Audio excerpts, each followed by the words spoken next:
숙제하고 나면 공부 다 했다 이렇게 생각하거든요. 4등급, 5등급으로 간다라는 말은 누구의 도움을 받아서도 안 된다. 채점하기 전에는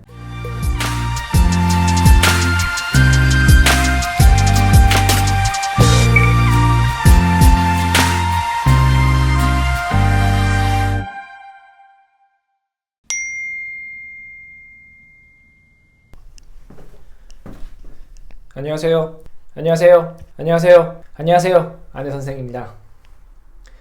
오늘은 숙제하는 방법 이야기 좀 해보려고 합니다. 무슨 숙제하는 방법까지 이야기를 해주냐 이렇게 생각하실 수 있는데 숙제하는 방법이 어떠냐에 따라 사실 조금 많은 차이가 발생할 수 있기 때문에 이제 공부가 아닌 공부의 시작이라고 할 수 있는, 물론 공부의 시작은 실력을 정확하게 이제 측정하는 것부터 시작되지만 어쨌든 우리 학생들이 하고 있는 일반적인 이 공부라는 범주에서 숙제라는 부분이 그 시작점에 있기 때문에 그 시작점을 바르게 이제 가져갈 수 있는, 시작을 바르게 할 수 있는 방법을 먼저 익히는 게 이 후속 작업을 하는데 이제 효율적이기 때문에 오늘은 이제 숙제에 대한 이야기 좀 해보도록 하겠습니다.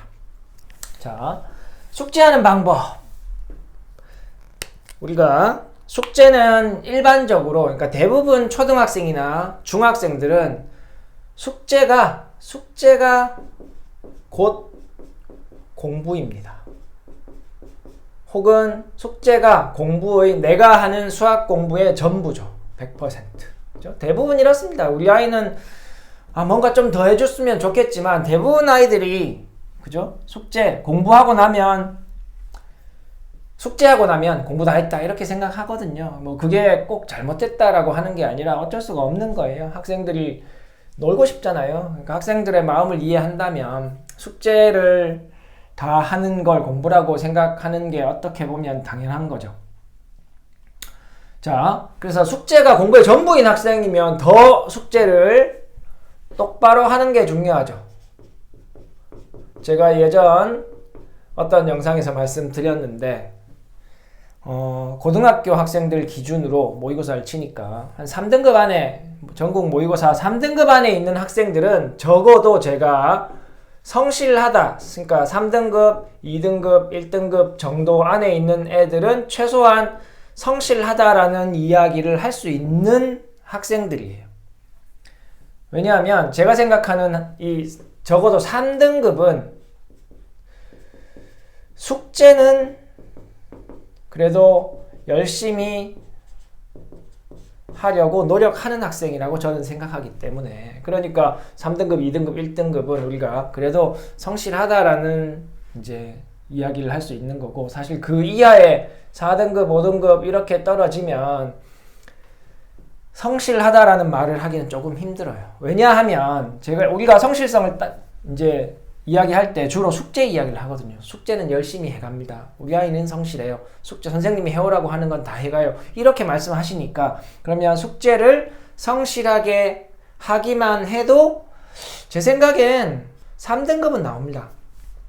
4등급, 5등급으로 간다라는 말은 학원이나 이런 데서 내주는, 부과하는 숙제를 성실하게 하지 않게 하는 학생들이 받는 성적이라고 저는 생각하거든요. 자, 그래서 일단 숙제하는 방법을 정확하게 아는 거는, 우리 아이가 성실하게 한다면 숙제하는 방법을 정확하게 알고 성실하게 한다면 최소한 3등급은 나오겠다 이렇게 볼 수 있는 거죠. 또 학군마다 많이 다르기 때문에 사실 과열 학군이 아닌 쪽은 3등급이, 모의고사 3등급이 전교권인 경우도 있어요. 뭐 전교권이라고 하면 우리가 예를 들면 뭐 극상위권이 아니더라도 한 10등 안쪽이면 전교권이라고, 한 자리, 그죠? 등수면 그러잖아요. 그렇기 때문에 어쨌든 전체적으로 모의고사를 기준으로 말하면 일단 숙제를 성실히 똑바로 해가는 학생만 되더라도 이제 3등급 안쪽으로 들어갈 수 있다, 이렇게 말씀을 드리고 계속 이야기해 보겠습니다. 제목을 숙제하는 방법이라고 좀 국한해서 적었는데, 오늘 말씀드리려고 하는 거는 이제 문제집이라고 하죠. 문제들을 푸는 문제집이라고 할 수 있습니다. 문제집, 문제들이라고 쓴 이유는 한 문제 한 문제를 어떻게 풀어라 이런 말씀을 오늘 드리려고 하는 건 아니거든요. 그래서 문제집을 푸는 방법 안에 이제 숙제가 부분집합으로 있을 테니까 그 부분을 말씀드리는 겁니다. 그래서 문제 푸는 방법에는 제가 이걸 해야 됩니다 라고 말씀드리려고 하는 게 아니고 이 방법을 쓰지 마세요 라고 말씀을 드릴 거예요. 간단하게. 그래서 오늘 영상은 매우 짧을 것 같은데 하지 말아야 하는 것이 딱 하나 있습니다. 혹은 해야 되는 것이 딱 하나 있습니다. 이 원칙은 숙제를 할 때는 혼자의 힘, 이 힘이 혼자서 풀어야 한다는 거죠. 혼자 풀어라 이 말은 하지 말아야 할 게 있다는 말입니다. 자기 혼자의 힘으로 풀지 않는 모든 행위는 숙제할 때 하면 안 된다. 그 첫 번째가 물어보지 마라.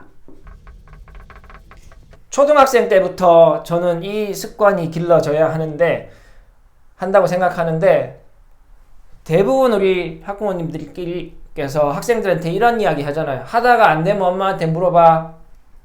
하다가 안 되면 아빠가 가르쳐 줄게. 이렇게 말씀 많이 하시잖아요. 대부분 그렇게 말씀하시잖아요.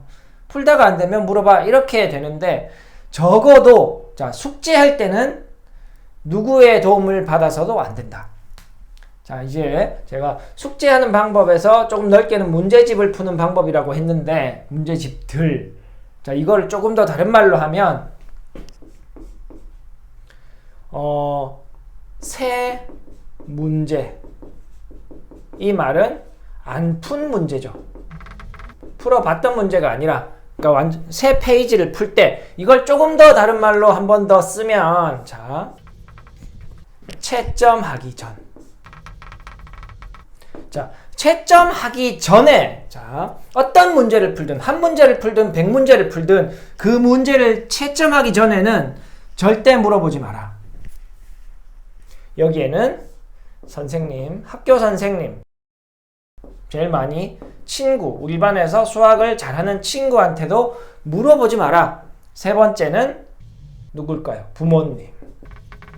그래서 자기 힘이 아니면 자기가 책을 읽거나 앞에 내용을 찾아보고 푸는 것까지는 괜찮다 이겁니다. 이게 시험이 아니기 때문에 어쨌든 이건 공부를 하려고 하는 거잖아요. 시험에서는 앞에 찾아볼 수 없으니까. 근데 시험이 아니기 때문에 내가 잊어버린 걸 다시 공부하기 위해서 앞에서 찾아보고 문제를 푸는 건 가능하지만 절대 그런 게 아니라 내 힘으로 찾아서 하는 게 아니라 누구의 힘을 빌어서 안 풀어본 문제, 채점이 안 된 문제를 풀려고 하지 마라. 두 번째. 물어보지 마라고 했지만 어떻게 보면 이거 1번 안에 사실 다 들어가는 내용이지만 해설지도 보지 마라. 해설지를 보고 참고할 수 있지 않냐 이렇게 생각하는데 사실 같은 이야기입니다. 왜냐? 이제 마지막으로 말씀드렸던 채점하기 전이기 때문에 그래요.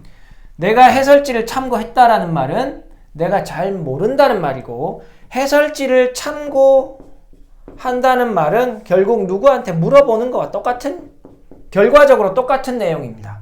그리고 나서 만약에 이런 물어보고 친구, 선생님, 부모님한테 숙제를 다 해가기 위해서 이 문제를 채점하기 전인데 답을 맞히기 위해서 이 해설지를 참고하거나 다른 사람한테 물었단 말이에요. 그래서 그 문제를 풀었어. 답에 도달했어. 그래서 3번의 답이 5번이 나왔단 말이에요. 자, 근데 채점을 해보니까 3번의 답이 5번이 맞아. 그러면 학생들이 동그라미를 치게 되잖아요. 근데 이 동그라미는 만약에 4번은 물어보지 않고 푼 문제예요. 근데 4번도 맞았어. 자, 그러면 3번과 4번의 차이점이 분명히 있죠. 3번은 내 혼자 힘으로 푼 게 아니고 4번은 내 혼자 힘으로 풀었잖아요. 근데 둘 다 동그라미잖아요. 시험에 3번과 4번이 나오면 4번은 맞힐 가능성이 있고 맞히겠죠. 혼자 풀어서 채점해서 맞힌 거니까. 근데 3번은 친구한테 물어서 답이 나와서 동그라미 쳤으니까 얘는 틀릴 가능성이 있잖아요. 근데 동그라미가 쳐 있는 거예요. 그래서 채점하기 전에는 절대로 하지 말라고 하는 겁니다. 이 3번은 반드시 이 표시가 있어야 하는 거죠. 이 표시에서 시작해야 되는 겁니다. 왜? 자기 혼자서 푼 게 아니기 때문에. 그래서 숙제를 하든 어떤 문제집을 풀든 채점하기 전에는 반드시 혼자 힘으로 해야 된다. 왜 혼자 힘으로 해야 되냐? 이런 문제가 동그라미라는 탈을 쓰고 있으면 안 된다는 거예요. 그래서 이 문제는 반드시 X표가 되어 있어야 하고 출발점이 여기여야 한다는 거죠. 그래야 여기서부터 뭐가 시작될 수 있다? 제가 수학 실력이 올라가는 원리라는 영상에서 한 2번 말씀드린 것처럼 여기서 시작해야 우리가 복습이 될 수 있다는 거죠.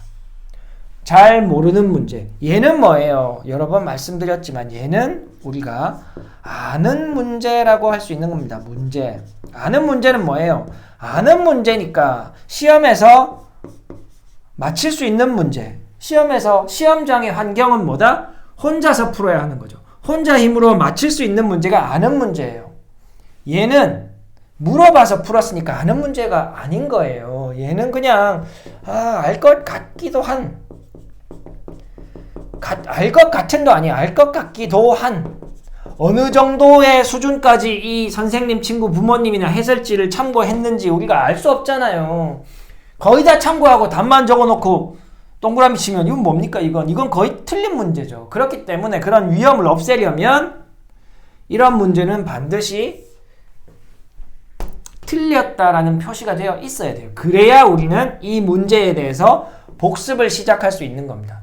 스스로 복습을 시작한다라는 점도 있겠지만 학원을 다닌다면 우리 선생님들이 학생들이 풀어놓은 문제집을 펼쳐보았을 때 이 학생이 이 문제를 틀렸구나, 잘 모르는구나를 채점되어 있는 것을 보고 확인할 수가 있는데 만약에 이런 부분이 동그라미가 쳐 있다면 얘는 선생님이 이렇게 확인하는 그런 그물망을 빠져나가는 거예요. 그럼 선생님이 어떻게 생각하겠어요? 이 친구는 얘는 3번을 풀 줄 아는구나 이렇게 생각하는 거죠. 그리고 시험 치러 들어가면 이 시험 틀려옵니다. 본인도 이 문제에 동그라미가 쳐 있으니까 본인도 소홀하게 생각할 수 있는 거고 선생님도 동그라미가 쳐 있으니까 이 학생이 풀 수 있는구나 이러면서 빠져나갈 수 있다는 거예요. 선생님이 이제 이해시키려고 하는 그런 그물망에서 빠져나가게 됩니다. 그러면 틀리게 되죠. 그래서 숙제하는 방법, 오늘 정말 간단하게 말씀드리는 거예요. 숙제하는 방법 혹은 문제 푸는 방법 조금 더 확장하면 이제 채점하기 전에 문제를 풀 때 어떻게 해야 되느냐 혹은 어떻게 하지 말아야 하느냐, 어떻게 하지 말아야 하는 걸 말씀드리면 되는 거죠. 절대로 남의 도움을 받지 마라. 선생님의 도움을 받지 말고 친구의 도움을 받지 말고 부모님의 도움을 받지 말고 해설지의 도움을 받지 마라. 숙제 다 해가야 되잖아요. 이런 학생들이 있습니다. 숙제 다 해가야 되잖아요. 자, 만약에 1, 2, 3, 4, 5, 6, 7, 8, 9, 10이 있다. 1번 풀었고 2번 풀었고 3번 풀었고 4번 정말 열심히 혼자 힘으로 풀려고 했는데 답을 못 찾겠어. 그러면 비워와야 됩니다. 그죠? 답을 안 써오는 게 숙제를 다 하는 겁니다. 숙제 풀렸고 또 못 풀었고 그죠? 2문제 못 풀었고 10번 풀었어. 이렇게 해가지고 이렇게 혼자 힘으로 정말 열심히 해오면 숙제를 100% 다 한 거예요. 안 풀리는 문제를 찍어오거나 그죠? 풀지도 않는 문제를 다 한 것처럼 보이기 위해서 찍어오는 애들이 있습니다. 그런 학생 천지예요. 그리고 학원에서 검사하면 숙제는 다 했습니다. 이런 이야기 소리를 듣고 엄마는 우리 아이가 성실합니다. 숙제는 다 해요. 이런 말씀 하실 때 있어요. 근데 성적만 보면 알아요. 이 학생이 숙제부터 다시 꼼꼼하게 해야 되는 학생인지 아니면 숙제는 어느 정도 성실하게 하는 학생인지는 성적만 보면 나온다니까요. 왜? 그 성적은 평상시 학습 태도의 결과물이기 때문에. 그래서 숙제는 혼자 하는 겁니다. 누구한테 물어보지 않고 숙제를 하든 어떤 문제집을 풀든 한 페이지를 풀든 두 페이지를 풀든 채점하기 전에는 반드시 혼자 풀어서 일단 채점을 하세요. 안 풀리면 미리 끄어놓고 시작하세요. 그죠? 안 풀리면 미리 표시를 하란 말입니다. 채점할 때까지 기다릴 필요도 없죠. 못 풀었으면 무조건 짝대기부터 끄어놓고 뒷문제를 풀어도 괜찮아요. 왜? 우리가 문제를 푸는 목적은 동그라미를 많이 치기 위해서 푸는 게 아니고 내가 모르는 문제, 내 혼자 힘으로 해결할 수 없는 문제를 찾아내서 그 찾아낸 문제를 지속적으로 공부해서 알게 되기 위함이기 때문에 그래서 우리가 문제집을 푸는 거니까. 다 채워간다라는 생각보다 나는 이 문제집을 열심히 혼자의 힘으로 끝까지 풀어보겠다 이런 자세를 가지고 숙제를 해야 된다는 말씀을 오늘 드리고 싶었습니다. 다음에 더 좋은 내용으로 찾아오도록 하겠습니다. 감사합니다. 안녕. 수학 화이팅!